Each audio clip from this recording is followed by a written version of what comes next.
Hi, my name is Callie Burke. I'm the Space Apps lead here at Kennedy Space Center in Florida, though my day job is as a trajectory analyst for the Launch Services program.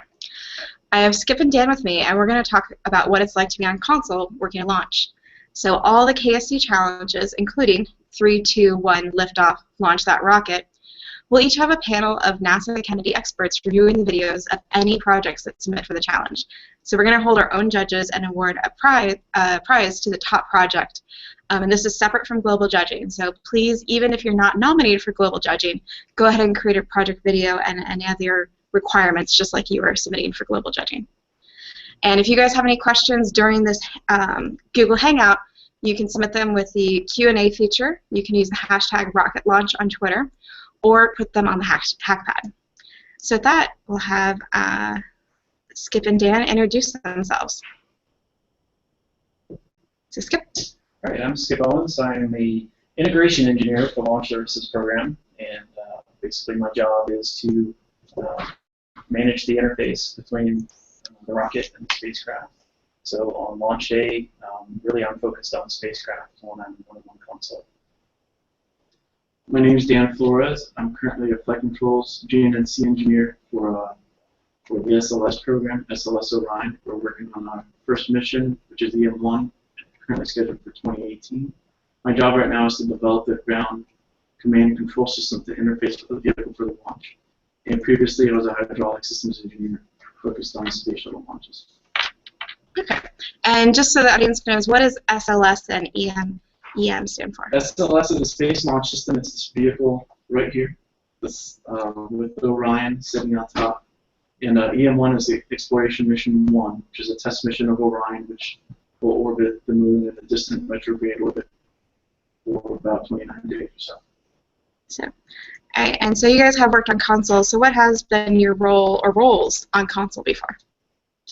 I guess I've had like 3 major roles on console. I started off working as a mission design engineer at Goddard Space Flight Center for the spacecraft side. So my job, I was in the Mission Operations Center, it's called the MOC, at Goddard, and for the missions that I worked, basically I was computing the maneuvers, designing the maneuvers for the spacecraft once it got into orbit. So we would pretty much sit and wait for the rocket to launch, and it wasn't until after the launch that our role really kicked off, and then we were busy for weeks, months, and really years on out. We were planning operations and supporting the spacecraft. So that was really my first role. My second role was as a flight design engineer for LSP. So I came down to Kennedy Space Center after being at Goddard for a while. And as a flight design engineer, as Callie knows, she's also in that group. Our role on Launch Console is to basically look at the launch vehicle trajectory.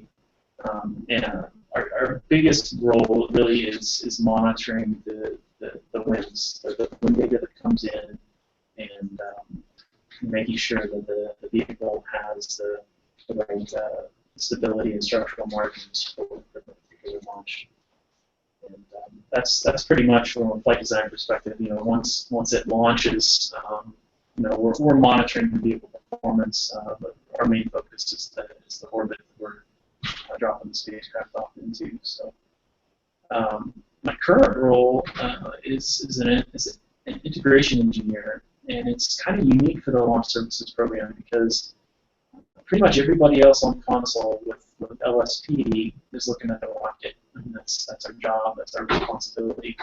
But as an integration engineer, my real focus is the spacecraft and that interface between the spacecraft and the rocket. So I'm pretty much the only person that's actually focusing on the spacecraft. So my job is to basically report any spacecraft issues to the chief engineer and to help the spacecraft work any real-time issues that we've got with the launch vehicle. So my role for launches, I was a hydraulic systems engineer, so we would have a hydraulics console in the prime flying room for Shuttle. So we would arrive at console approximately 16 hours ahead of T0, our launch time. and we'd activate all our systems, we'd turn on our circulation pumps, hydraulic fluid circulate throughout the vehicle, and we'd monitor all our temperatures throughout cryogenic loading, make sure our fluid would stay within the appropriate limits so it wouldn't freeze. Hydraulic system for shuttle served multiple purposes, served as your thrust vector control fluid for your actuators and engines. It also serviced your air surface actuators, your bombs, your rudder speed brake, and your landing gear. And one of the most important roles of the hydraulic system was also to operate the hydraulic actuation servo valves in the engines. So that would give the engines throttle ability, and it would also start the engines. So the hydraulic fluid would need to maintain those temperatures. So throughout the countdown, that's what we did. We monitored the temperatures. We made sure our system was in launch-ready condition. If we had any launch violations, launch criteria, we had to report that up to the test team, conduct any troubleshooting, and offer any recommendations either to go forward or to scrub the launch and troubleshoot and try to launch the next day or 2 days later. So Dan, you work with the shuttle, the space shuttle, but Skip, what were some of the rockets and the missions that you've worked on in the past? So my first mission was EO1, which launched on the Delta II. I worked on MAP, which was another EO1 mission, or another Delta II mission. When I came down Kennedy, I actually started working a lot of Pegasus missions. Those were my first two major missions in LSP flight design.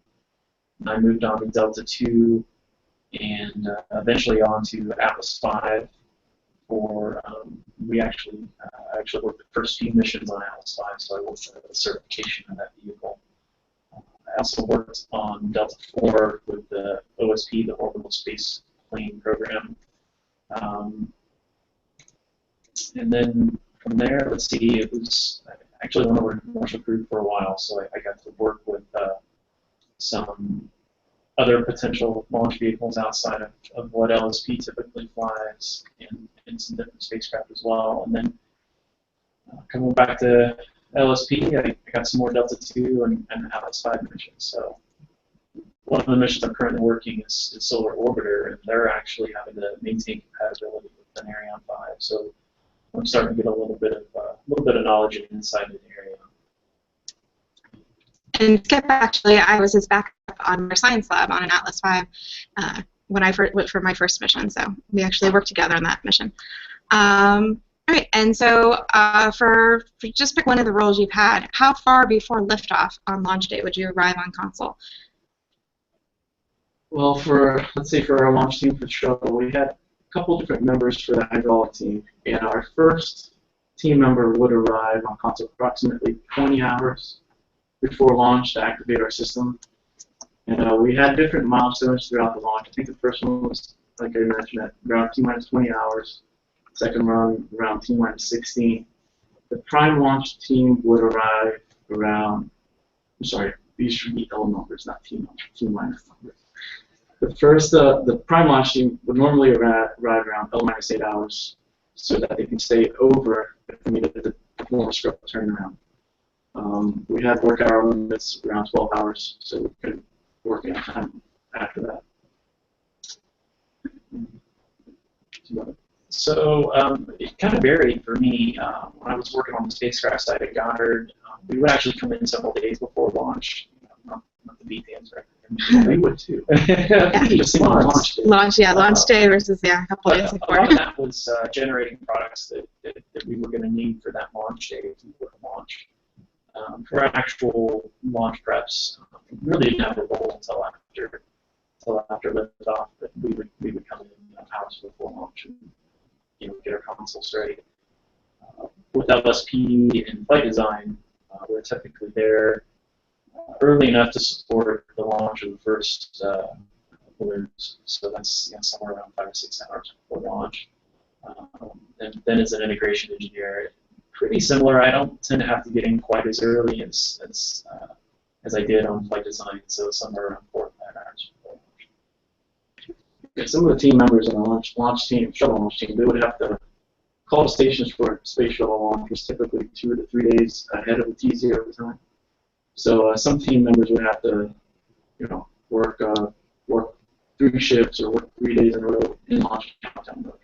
So, for example, the flight controls team, which I'm a part of now, they would arrive a day 24 hours ahead of launch, perform checks on the controllers, all the rotational, translational hand controllers, and they would have to monitor all launch countdown activities from that point on. So, well, just because you alluded to it, so there's L minus time and T minus time. So what are the differences between those? We don't know. You have to write it on the back of your hand. I'm sure we're talking about this. We're still get confused on that. So I think the easiest way to describe it is that T0, when you're looking at a T0 clock, you'll see that it'll stop from time to time. And that it basically stops ticking down when you've got a built-in hold. And so the L minus times are continuous, and that's more accurate reflection of how long you have until launch. Right, and that takes into account your nominal T0 time. So your L minus time references your nominal liftoff time. Yeah. And different vehicles have different built-in holds, right? Like the Delta and the Atlas have. Right. Where Shuttle had the most famous hold at T minus 9 minutes before terminal count. Yeah, for a lot of our vehicles, T minus 4 minutes is kind of the big one. And there's holds in there for things, big things like whether or not you're going to fuel a vehicle, and and the nice thing with the T minus time is it can kind of handle whatever liftoff time you're going to actually go to. Your L minus time is having to constantly shift, but you've got these holds, and so it also works with the engineers to give them time to solve problems. But yeah, and oftentimes I guess Shuttle is T minus 9, and lots of our vehicles T minus 4 is where you may hang out, and if you're waiting for weather to clear or some other anomaly to do, you can hang out there for a while without that particular clock moving. And so everyone knows what those times in the countdown mean, versus the L minus time. If things are shifting around, it's harder to keep track. So that does make it confusing when you know that there's a launch that's in 5 hours and you see T minus 2.5 hours. Well, thank you guys. So I think we'll skip talk to LSP, and then Dan will talk to Shuttle. For your roles, what's your chain of command to the launch director that ultimately is launching the rocket? That's the go that releases the hold so the computer launches the rocket. I'll go first. My explanation I think is pretty easy. Dan's got a harder problem. For me, I report directly to the NASA chief engineer for the LSP chief engineer for the launch, and he's got a certain subset of engineers that he pulls, and then he's pulled by our launch director. So that's a pretty simple chain of command for us. You beat me again. Yeah, sorry about that. Well, for Shuttle, it's a little bit more it was a little bit more complicated. So for Shuttle, you had different systems engineers working different items. You had your orbiter systems engineers, you had your tank and your booster engineers. You also had your ground systems engineers. Each one of those engineers reported to their respective test conductors. So if you're working orbiter, that would be your orbiter test conductor. Tank and boosters have a TBC, which is a tank booster test conductor. And the STM was a site test manager, which I believe was for your ground systems. Those test conductors then reported to the NASA test directors. And the NASA test director did the famous poll at the end for all the, for the OTCs to verify that all the LCCs are clear. The OTCs would, pull the systems engineers and then go up the chain. The launch director had the ultimate authority over the launch team, and he pulled the mission management team, which comprised of managers from all the different OEMs, Boeing, Lockheed Martin, USA. You also had the shuttle project engineer, which was an extension of the chief engineer and the prime fireman. In addition to that, you also had the backup fireman, which is where all the management and your chief engineers were located. So in case we had any anomalies, we can they would help us generate waivers or any deviations to LCCs or launch commit criteria or any OMRs, which were operations maintenance requirement specifications. So that's confusing. You guys are going to have questions later. So thanks. And one thing to note, the LSP chain of command is pretty simple, and we feed into our NASA launch director feeds into the contractors one. And so depending on the contractors we work with, whether it's United Launch Alliance, SpaceX, or Orbital Sciences, they all have different chains of commands that are varied by the company. Yeah, for Shuttle, the test conductors were typically contractor, and the NASA test directors and the launch directors were NASA. And I didn't mention the whole payload set. That's another confusing side. We had a payload test conductor and a payload test manager. Let's do that. So when you've been on console, what are some of the some scrubs that either delays on launch day and you actually may have launched, or scrubs that happened while you were on console? Oh, well, we've had all kinds of weather delays, lightning, cloud cover. Let's see, got boats out in the water that'll keep you from launching. On the OCO2, my last West Coast mission, we had a problem with some of the water deluge system that's out there in the pad that basically stopped functioning right before launch. So really any variety of things. I mean, if you can think it up, we've probably had some sort of delay. It's complicated. It's a really complicated system, and it has to work as planned and on time. So the biggest thing is you just have to be ready for it and be prepared to work whatever comes your way on launch. Yeah, we've had several. One of the biggest ones that I remember is we've had a lightning strike on the pad, I think 5 hours before launch, where we had to go back and retest every single system to make sure that we were ready for launch. And of course, that delayed the launch by at least 1 day. And I think we scrubbed the next day again for weather.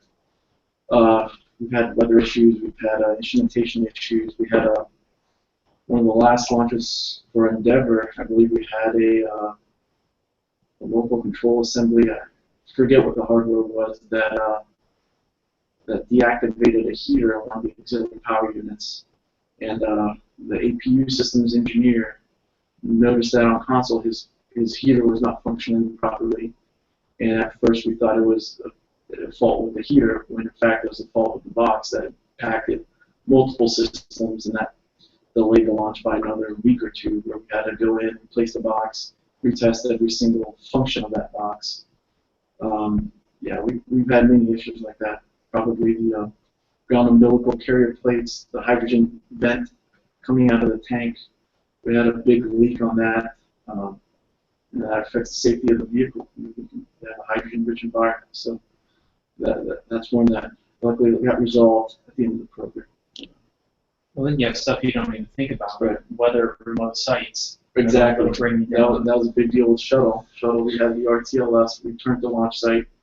So if the weather over the runway wasn't clear, we were constrained by that. We had weather over in Zaragoza, Spain, Istria, France, and also in northern Africa that would constrain our launch.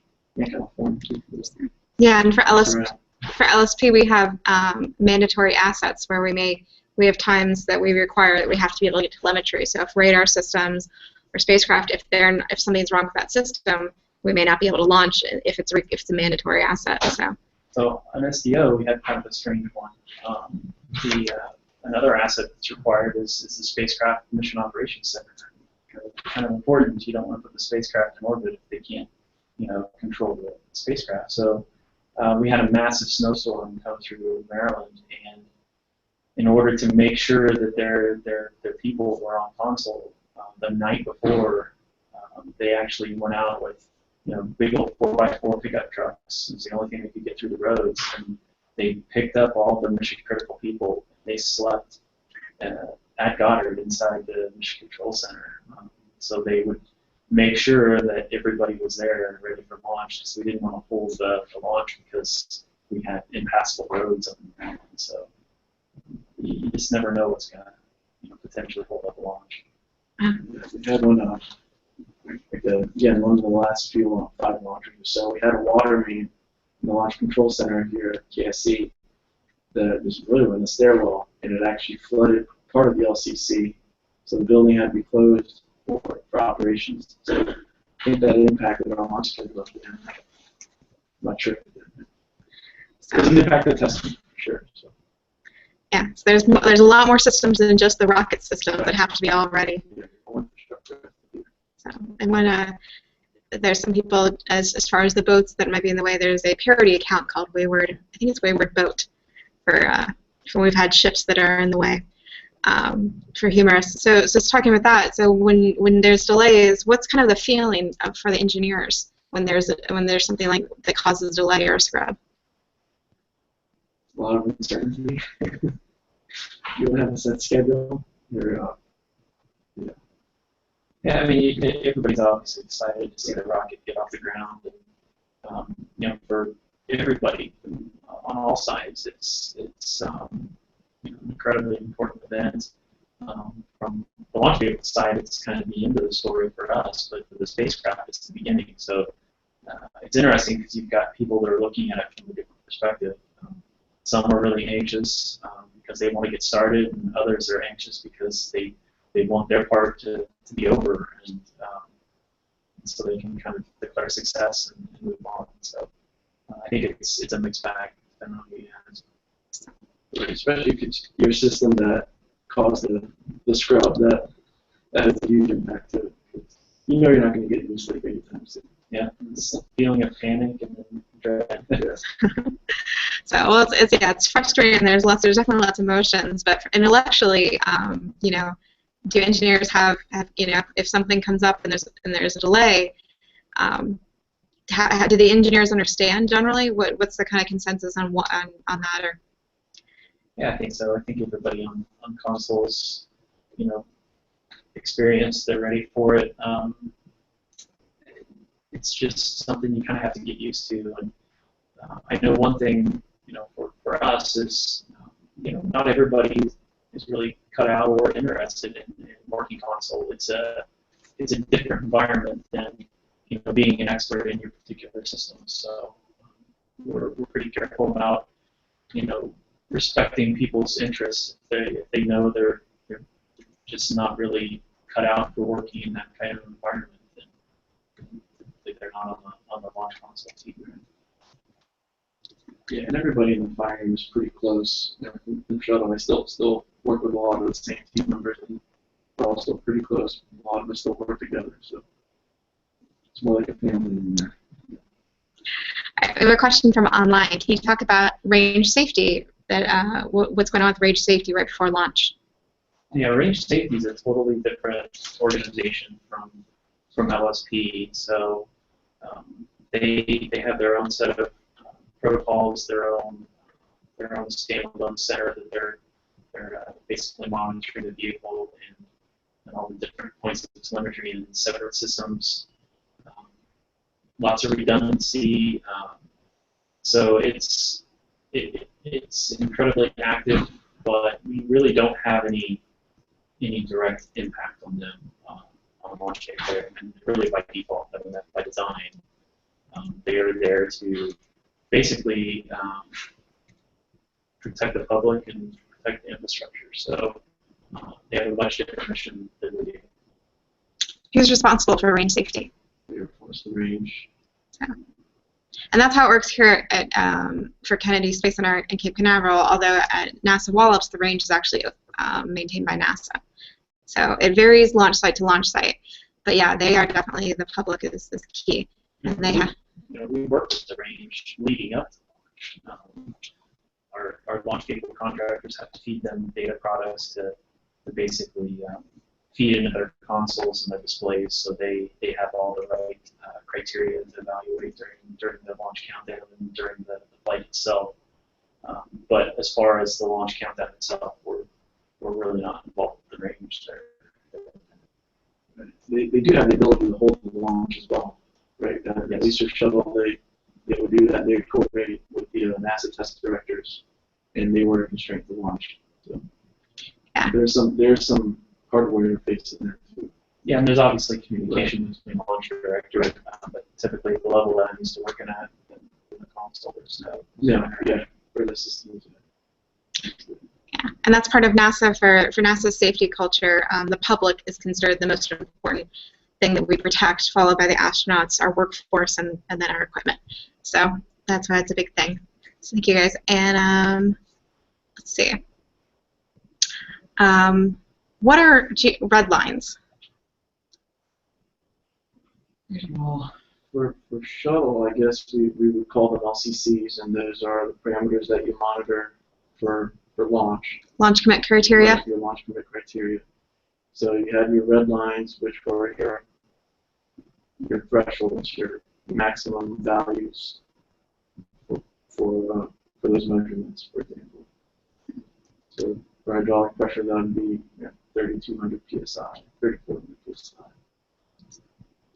Yeah, and so the way I've seen that is it's a lot of sensor data that we get in, and you have to be, the red line is either the max or min, and if it exceeds that, we flat out aren't going to be launching that day. Some other things we have, if something goes wrong, it may be having to make decisions, but red lines are something that are set up ahead of time where that is a rule that you don't waver on generally. And then you've got time sensitivity on those red lines too. If you're far enough away from the launch, then you can recover from a red line limit. But every parameter is different. But for a certain set of parameters, once you're close enough to launch and you violate, it's an automatic scrub and some of them, at least from the shuttle side, like let's say hydraulic pressure, if you exceeded your maximum pressure at T-4 seconds, which is where after the engine start, you wouldn't initiate an LCC because that would be more dangerous than launching itself. So we would continue with the launch at that period. So they do have different effectivities. So, shuttle, we used to have the ground launch sequencer that would monitor all the red lines of the launch commit criteria for shuttle during launch countdown. So Pluto and Horizons had an interesting issue with ground winds. We kept violating the ground wind limit right before launch, and it was an automated kick out from the launch sequence. So every time that we would get really close to launch, we'd have a wind gust that would exceed the ground limit and would kick us out. I was actually in Denver for that particular launch, so a lot of the balloon processing and that data was all done in Denver at that time, so that was my role for that particular launch. But, so that was interesting and nail biting all at the same time because everything was going really smoothly. We kept getting kicked out for those ground winds. Yeah, so definitely for LSP, we definitely have it where for a lot of our launches, especially when you start, even if they're here in Florida, we're in different buildings, but we also have people, for New Star, which launched from Kwajalein in the Pacific, we had a lot of engineers there. We had engineers at Vandenberg, we had engineers at Kennedy, and then Mid Orbital had some too. I'm not sure which state exactly they were in, so it can be sometimes a worldwide effort, and so you have to consider make sure that anyone who's mandatory consider if they're not at the launch site, if you lose communications, what does that mean? Just like an asset. So we have just a little bit more time, and let's see. Oh, and this one is for Dan. So for working shuttle, what preparation or training did you have to work on console? Well, to become a launch certified engineer, you have to go through a certification package for your particular system. That certification has different levels. When you first start off as an engineer, you get your general engineering cert, which allows you to sign off on work authorizing procedures, any documentation, any data reviews.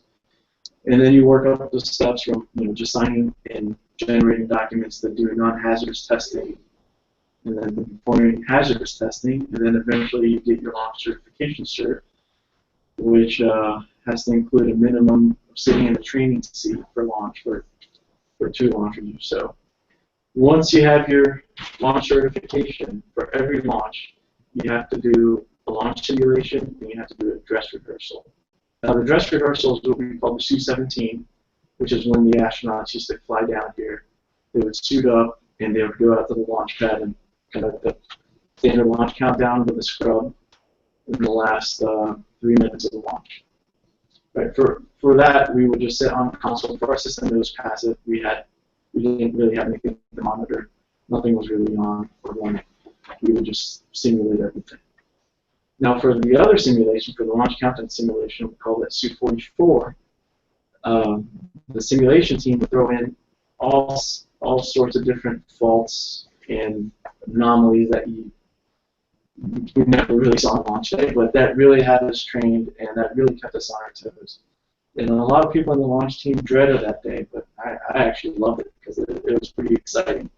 And a lot of people get very nervous and act like it was a real launch day.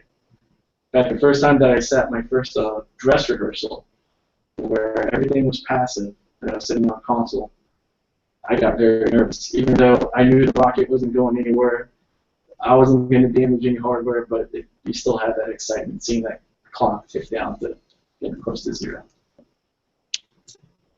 So missions, you guys have had a lot of missions that were successful. What's the feeling when mission success is declared for launch?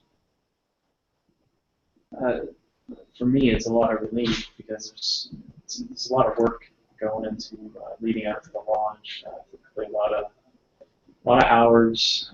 Sometimes you're traveling, so it's definitely a feeling of relief. You can finally, breathe easy for a little while, catch up on some sleep, and get ready for your next mission. Yeah, it was very rewarding. Seeing 7 people on board a space shuttle going up on orbit, and then the best part was seeing them come back safely. That was always very rewarding. Our role during the launch countdown really ended after T0. We would monitor the launch until payload bay door opened, which is about half an hour after ET separation. Yeah, and then after that we would kind of keep track of all the if they had any issues in flight, we'd close them with the JSC just so we were aware of it here, so we could prepare the procedures post landing. But yeah, it was very rewarding. After launch, it was very rewarding. Typically, feel like they're one of the establishments close to the base to wait for traffic to clear. So.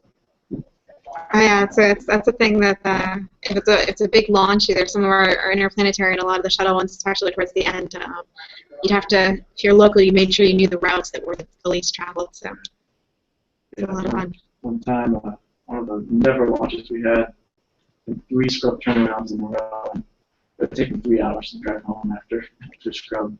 So I was better off waiting here for a couple hours and going home.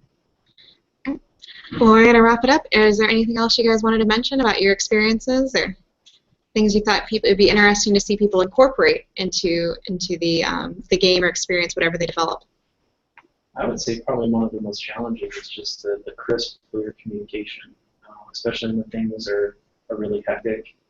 It's extremely challenging, and that's why, like Dan was explaining, you have these almost insane rehearsals because you want to be practiced so that in reality it's not as hard and you're prepared. So it's just like anything else. You're practicing or you're building up muscles by lifting weights. You're basically tearing down your muscles and building them back up again. It's the same thing with the launch team. You really need to stress the team to get them comfortable so they can perform well under stress, with the stressful conditions of the launch. So I know there's an iOS team. I haven't played it. It's a space team. No, I'm not familiar with that one. It, but it's basically, I think it's even free. You can download it, but it's each person on the team and all the apps are connected on whatever devices you're using. But each team member gets only a piece of the information, and they have to communicate to each other and do it rapidly, pressing buttons on their individual screens, and they all have different panels. And if it's not done in the right time, in the right order, you basically fail your mission, and it gets harder and harder as it progresses. So that's actually something you might check out as far as kind of an idea of the coordination and the timing and the communication too, because you're actually communicating through the app. So you're talking back and forth, telling them what they need to do next. So it's kind of, from everything I've read about it, I haven't tried it, but want to get my family to deal on that. Yeah, communication's challenging. And we actually, for the Launch Services program, we have a game called Rocket Science 101. And so that one's more focused on learning about the launch vehicle, but you do at the end get to watch an animation of a launch. That's your reward. And then we do have a lot of people who are very into Kerbal Spaceflight. And as directory analysts, it's interesting to hear. I haven't played it, but I understand you can learn a lot from it. It's awesome. I have it. I'm just not a gamer, and so it's hard. We do have one more question from Doug Ramsey, and this has to do with, and this is both of you guys. How often would you have to be recertified, if at all? For Shuttle, it's 2 years, so every 2 years you'd have to get your launch certification, recertification. But like I said, every mission you would have to sit through one of the simulations and also through the dress rehearsal. With LSP, it's kind of different. It depends on your role in your particular discipline. Some roles are much more active in the count than others. So I think each team, each group handles it a little bit differently. But for the most part, you're required to sit as backup for at least a couple of missions before you prime. And generally, we have enough missions that you're not off console for very long. You have too many months or years between missions. So for the most part, recertification hasn't been an issue. So yeah, we're a little different because we contractors launch the vehicles. We don't own them. We're just buying the service of getting a ride. So it's a little different than the way Shuttle and NASA-owned rockets are handled. So well, thank you guys so much for joining us, and we hope we really are looking forward to the projects. We can't wait to see those videos. And thank you so much for joining us. And enjoy your Space Apps weekend. It's about to get crazy. Good luck, guys. Good luck. Have fun.